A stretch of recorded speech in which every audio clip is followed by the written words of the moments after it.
Ora, o corpo às vezes realmente tem manifestações desagradáveis, já falámos daqui de algumas, e que podem até nem ser nada de grave, mas que deixam desconforto. E, por exemplo, a caspa. Quem é que gosta de caspa? Ninguém, até o Cristiano Ronaldo. É verdade. Mas ver o cabelo todos os dias coberto de pequenos pontos brancos, o cabelo, a roupa, pode ser desesperante, até para os outros que não reagem nada bem, doutora Alexandra, é verdade? É verdade. E porquê que temos caspa?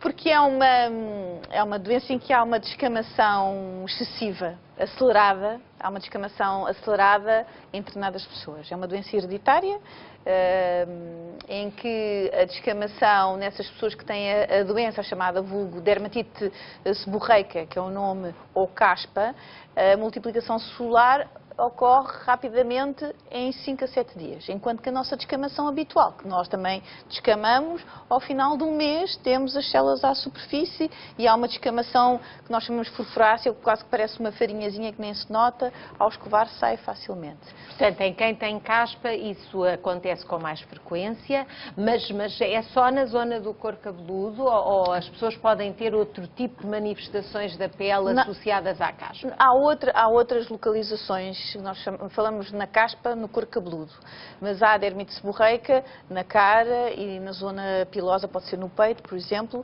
também aparece com as mesmas manifestações. É uma doença inflamatória também da pele e depois há uma inflamação da pele e há uma multiplicação acelerada das camadas da pele e associada a isso pode haver uma proliferação de um fungo, mas que é um fungo que existe na nossa pele e que devido a este desequilíbrio na multiplicação ele torna-se patogénico. Portanto, já falou que pode ser hereditário, portanto, pode haver na família essa tendência para a caspa e há, na origem disso, pode haver outros fatores que possam desencadear ou agravar? Sim, alterações hormonais, sempre, não é? Há sempre coisas que afetam a pele, é sempre alterações hormonais, o stress, alterações da temperatura, quando há mudança da estação, o couro cabeludo ressente-se bastante. O facto de a praia melhora muito, o sol e a praia melhoram muito a dermite seborreica, enquanto que no inverno há mais caspa. E, portanto, são algumas situações... E há uma reação muito negativa até por parte dos outros, porque quem tem caspa, às vezes a pessoa com o dia-a-dia nem se apercebe e há não é nada agradável. Uma atitude dos outros que não é nada agradável, não é? Sim, que até muitas vezes é associada à falta de limpeza ou porque a pessoa é descuidada e muitas vezes não é isso, não é? Muitas vezes não é isso, mas quer dizer, se a pessoa fizer uma higiene diária não aparece tanto, não é? Mas há pessoas que acham que não se deve lavar muito a cabeça todos os dias. Temos ali duas senhoras coitadinhas cheias de caspa, vamos lá ter com elas dois exemplos que a doutora Alexandra nos trouxe, porque já agora tenho a certeza que há muita gente interessada naquilo que pode dizer sobre estas situações. Portanto, nós temos aqui Isso é um exemplo, digamos que o couro cabeludo ou numa zona da pele com uma certa descamação. Mais ou menos, podemos ter mais ou menos aderente. Temos dois tipos de caspa, uma caspa oleosa e uma caspa seca. Digamos que esta poderá ser mais a seca e esta mais aderente, a caspa oleosa, que o cabelo fica muito oleoso e fica mesmo bastante aderente ao couro cabeludo. Aqui temos duas bonecas, temos uma loira que tem menos caspa, e temos aqui uma morena que tem imensa caspa. Coitadinha, ela está mesmo cheia de caspa. No fundo, a caspa são células mortas, há uma descamação que fica agarrado ao cabelo, fica mais agarrado se a caspa for oleosa e mais solta se for uma caspa seca.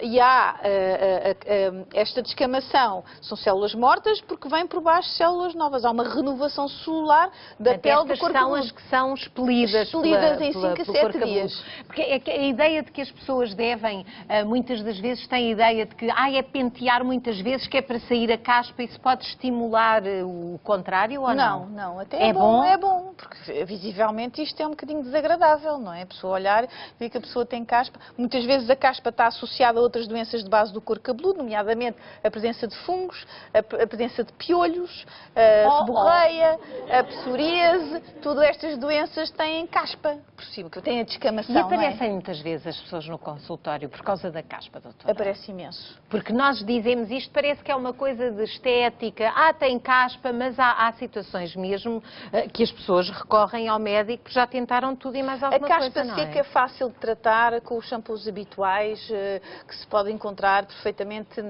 no supermercado e na farmácia. Mas há situações em que a caspa é muito agressiva, fica neste estado, é muito aderente ao couro cabeludo, dá a sensação de comichão, há pessoas que têm prurido. Deve-se usar shampoos com elementos, nomeadamente com zinco, que vai controlar um bocado a seborreia e vai controlar um bocado a inflamação, porque há uma placa inflamada com toda a descamação. E deve-se usar também shampoos com base com antifúngico, que vai controlar esta proliferação do fungo associado e que, portanto, de alguma forma consegue-se controlar esta doença. Isto não é uma cura. Quem está realmente determinado em controlar a caspa pode fazer melhorias. Pode, melhora significativamente. Há um tratamento que dura 6 semanas, que é um tratamento de ataque, e depois há um tratamento de manutenção. Não se deve nunca pensar que temos a caspa curada. Não, é uma doença hereditária, prolongada, há uma tendência e é exacerbada por determinadas situações e, portanto, a pessoa mais ou menos sabe que naquelas alturas vai ter mais caspa e usa uma situação e tem de agir com mais veemência. Muito obrigada, doutora Alexandra. Vamos voltar à nossa bancada. Deixamos aqui estas senhoras à espera que elas se libertem da caspa com estes conselhos, porque, de facto, não se cura, mas pode-se atenuar e isso é muito importante também partilhar esta informação com os nossos espectadores. Os espectadores que provavelmente até houve quem agora falhasse estas indicações porque só tive a oportunidade de se juntar agora a nós.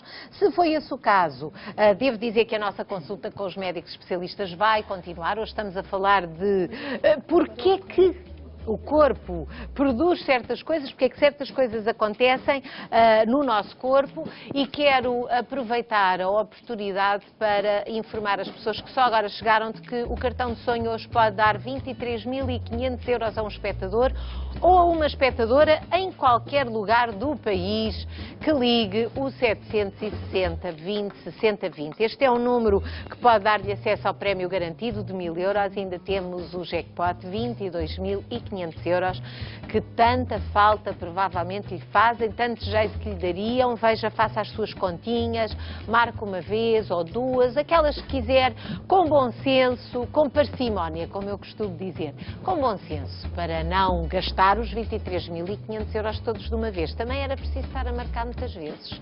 Mas, atenção às contas, que isso é muito importante. Hoje vou entregar o cartão de sonho e vai deixar alguém feliz, tenho a certeza, e quem sabe hoje não é a sua vez. Boa sorte!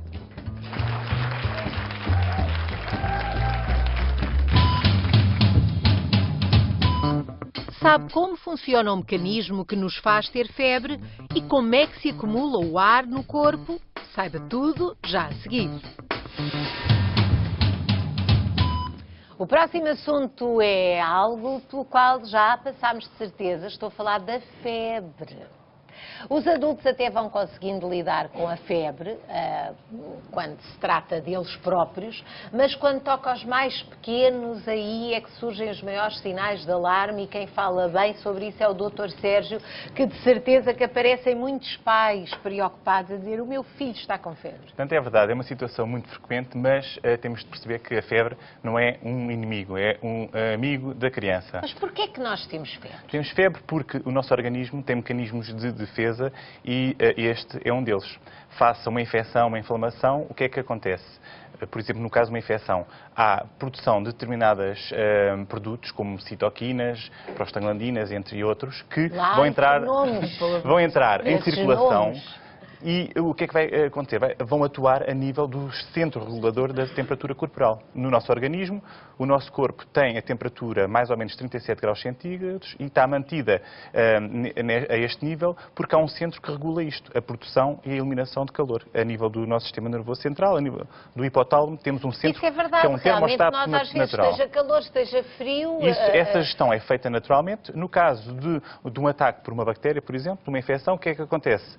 Esse termostato termostato fica um bocadinho desregulado e a temperatura, que normalmente é cerca de 37 graus, vai aumentar um pouco. Isto, ao mesmo tempo, é um mecanismo protetor. O organismo funciona desta maneira, portanto, vamos aumentar o trabalho de todas as células porque temos que combater o micro-organismo e, por isso, a temperatura sobe, por um lado. Por outro lado, também, esta própria variação da temperatura corporal vai fazer com que a multiplicação dos micro-organismos se faça menos bem. Portanto, isto é um mecanismo de defesa. Portanto, é um mecanismo de defesa, mas que pode ser um sinal de preocupação, não é? Pode ser um sinal de preocupação. Preocupar-nos quando? Antes de mais, devemos perceber, quando temos uma criança com febre, que temos que quantificar a temperatura. E para isso, todos nós em casa temos termómetros, e temos aqui alguns exemplos de vários termómetros. É um daqueles aparelhos, até o Dr. Pedro já fez uma vez um armáriozinho de primeiros socorros, o termómetro é obrigatório. É obrigatório. Não é? Desde termómetros bucais, axilares, retais, auriculares, todos são permitidos. E depois há que perceber que medidas gerais é que nós podemos fazer. Além do arrefecimento, também já falámos no outro programa, pode ser feito só despindo a criança, colocando num ambiente mais fresco, usando umas toalhas úmidas. Temos também, muitas vezes, necessidade de recorrer a medicamentos antipiréticos, o paracetamol e o ibuprofeno, por via oral ou via retal. Mas às vezes não é mais preocupante ter uma febre baixinha durante muito tempo do que ter, de repente, uma febre muito alta, quando se fala de uma criança? Quando se fala de uma criança, habitualmente, as situações mais frequentes são situações virais. Cerca de 80% a 90% das situações são vírus. É os febrões. É aquela coisa que, quando o médico não sabe o que é uma virose. Isso, Dr. Pedro, isso agora devem estar tantas mães a ver, a dizer, pois, vamos ao médico, dizem que é uma virose. Mas, no fundo, são as situações mais frequentes e mais banais e são situações autolimitadas que a criança tem mais do que mecanismos para se defender destas situações e que não precisamos fazer muitas vezes nada. Que há uns anos andávamos sempre muito preocupados com a febre, medicávamos muito. Hoje em dia somos muito mais tolerantes e, no fundo, preocupamos com o bem-estar da criança. Se a criança tem febre e está desconfortável, sim, vamos medicar. Se até está confortável, se calhar esperamos mais um bocadinho antes de darmos qualquer medicamento para baixar a temperatura. E antes de ir ao médico também. Exatamente. Portanto, ir ao médico quero deixar aqui mais um as situações que nos podem preocupar, uma febre isolada, que a criança está bem disposta, à partida, pode esperar 2, 3 dias, fazer uma vigilância. Preocupamos-nos se a febre é uma febre elevada, persistente, de mais de 3 dias, se atinge uma criança numa idade pequena, habitualmente dizemos abaixo dos 3 meses de idade, se surge numa criança com algum problema, por exemplo, uma doença oncológica, ou se está sujeita a algum tratamento que vai deprimir a imunidade, aí temos que ter a maior atenção, ou se uma criança viajou para um país tropical nos 2 meses anteriores, aí temos que pensar numas doenças mais complicadas, isto é importante. Depois, a febre, se associa a outros sinais de gravidade, aí sim, isso é para recorrer ao médico. Sinais de gravidade como prostração intensa, febre associada a outros sintomas como dores de garganta, dores de ouvidos, dores de barriga. Portanto, são tudo situações que devem fazer levar a criança ao médico. Portanto, não entrar em pânico logo no início e estar atento, não é? É, sobretudo isso. E ter o termómetro. Ora, agora vamos falar de algo que pode ser muito incómodo, constrangedor, principalmente quando acontece em momentos pouco oportunos, mas o certo é que o corpo produz ar, produz gases, que depois precisa de libertar. Doutor Pedro, vamos lá saber, isto é daqueles temas tabu, que toda a gente fica logo com vontade de rir, mas faz parte dos fenómenos do corpo, não é? Por que é que temos gases? Temos que saber. Por 2 razões. Nós eliminamos ar por duas vias. Ou pela boca, que são os vulgares arrotos, eructações, é o nome técnico que se dá, que normalmente corresponde ao ar que nós engolimos e ao contrário do que as pessoas pensam. Se nós engolimos muito ar quando mastigamos... Engolimos ar quando? Quando estamos a mastigar os alimentos... As pessoas acham que não engolem ar, não é? Mas quando mastigamos os alimentos, quando engolimos os alimentos, vai sempre alguma quantidade de ar. Se não os mastigarmos devagarinho e se não fizermos a refeição com alguma pausa, e as pessoas mais ansiosas têm alguma tendência para fazer isso, vão engolir algum ar. Mas não é esse o ar que depois vai passar para o intestino. A maioria do ar que é engolido durante a deglutição, quando a pessoa ingere os alimentos, é expelido sob a forma do arroto. Aquele gás que é produzido no intestino tem uma outra origem e tem que ver com a quantidade de micro-organismos que vivem no nosso intestino, quer no intestino delgado, que está aqui assinalado a rosa, quer no intestino grosso, no cólon, que está aqui a cinzento. E são as bactérias que vivem aqui dentro, a microbiota intestinal, que vai, a partir da parte que não é absorvida dos alimentos, fermentar esses resíduos e produzir gás, que são o hidrogênio, o dióxido de carbono, o metano, Portanto, nós azoto. temos o organismo no intestino delgado e no intestino grosso cheio de bactérias. Todo o nosso tubo digestivo, desde a boca até é ao... logo desde a boca. É bactérias. Até ao ano está aqui virado para a Alexandra. O sistema digestivo, o sistema digestivo está pejado de bactérias de todo o tipo. Que é a nossa microbiota. Eles vivem connosco. Isto faz É parte... importantíssimo, não é? E que se forma no momento em que nós nascemos. Ou seja, a passagem pelo canal de parto, num parto normal, é o primeiro contacto com os micro-organismos que vivem cá fora.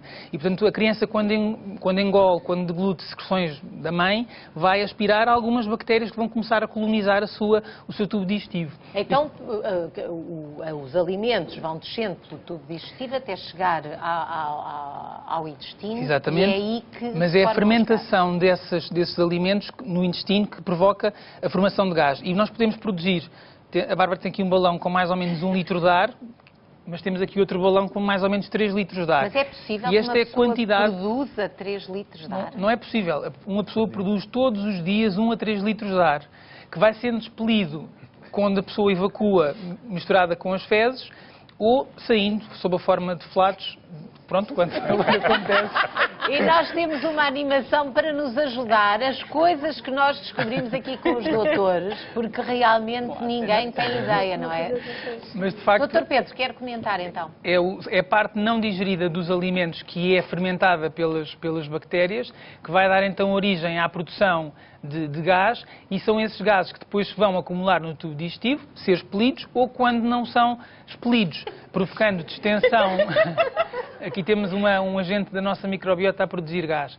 Mas quando eles não são expelidos, acumulam-se dentro do intestino, o intestino distende e provoca dor. O que dói muitas vezes é a distensão intestinal. E, portanto, aquela sensação de barriga inchada, aquele desconforto, está associada à acumulação, à retenção destes gases Porque o no tubo problema digestivo. é a retenção dos gases, o Exatamente. desconforto é por isso. Ou seja, devemos fazer como os orientais. Os orientais não se poupam quando têm alguma coisa para pôr cá para fora, fazem. Devemos, obviamente, procurar um local socialmente adequado e fazê-lo porque, de facto, a retenção dos gases dentro do tubo digestivo não é, obviamente, benéfica e da mesma forma, quando temos vontade de evacuar, devemos fazê-lo, porque a permanência das fezes dentro do intestino faz com que elas fiquem mais secas, porque vai havendo absorção de água. Todo esse fenómeno de retenção, de facto, é negativo, é mesmo desconfortável para qualquer pessoa, não é? Exatamente, porque as fezes ficam mais desidratadas, são mais difíceis de expulsar, as bactérias que lá vivem têm mais tempo para fermentar os alimentos e, portanto, vai haver maior produção de gás. Então, se calhar convinha sabermos,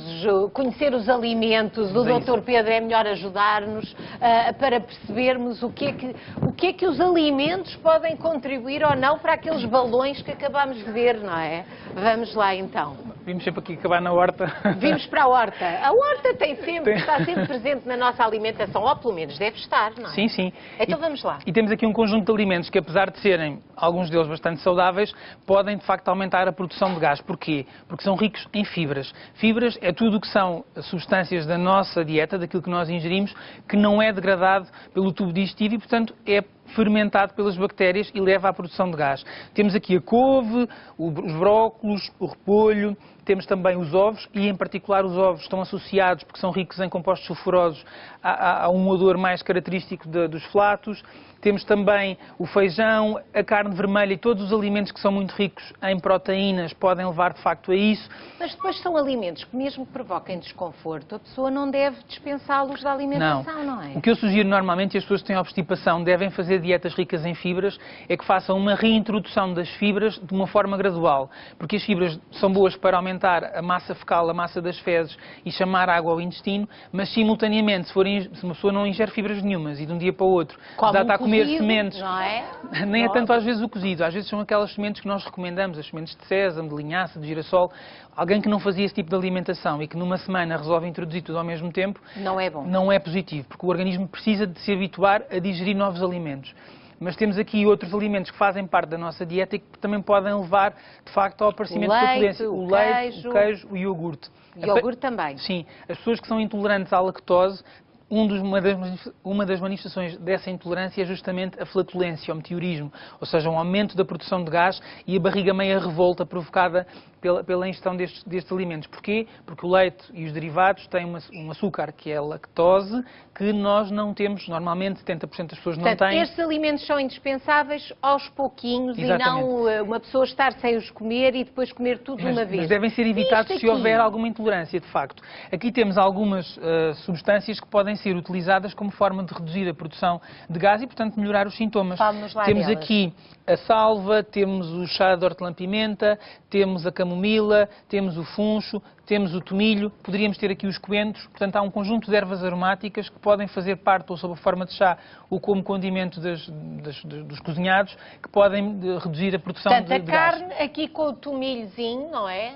Também não, ajuda. Pode melhorar, embora Pode melhorar. obviamente que uma pessoa que não ingira carne com muita frequência, se ingerir um Vai pedaço de sempre carne, vai sentir. sempre sentir alguma coisa. Portanto, é importante que cada pessoa reconheça aquilo que em si faz agravar os sintomas e tente reduzir as quantidades desses alimentos. Mesmo alguns deles, se forem ingeridos isoladamente, provocam mais sintomas do que se forem ingeridos com outros alimentos. Por exemplo, uma pessoa que seja intolerante ao leite, se fizer a ingestão de leite ou de um iogurte com uma peça de fruta ou com outro tipo de alimento, normalmente digere melhor a lactose. Ora, aqui tem estas dicas preciosas do Dr. Pedro Lopes. Vamos andando, então. Os doutores têm de se despedir de nós por hoje, só por hoje, porque na próxima semana cá estarão com mais dicas, com mais recomendações médicas, com certeza do seu interesse. Já sabe que pode sempre contactar-nos, enviar as suas dúvidas, as suas sugestões, por escrito ou em vídeo para osdoutores@sic.pt. Uma salva de palmas para os doutores. Muito obrigada.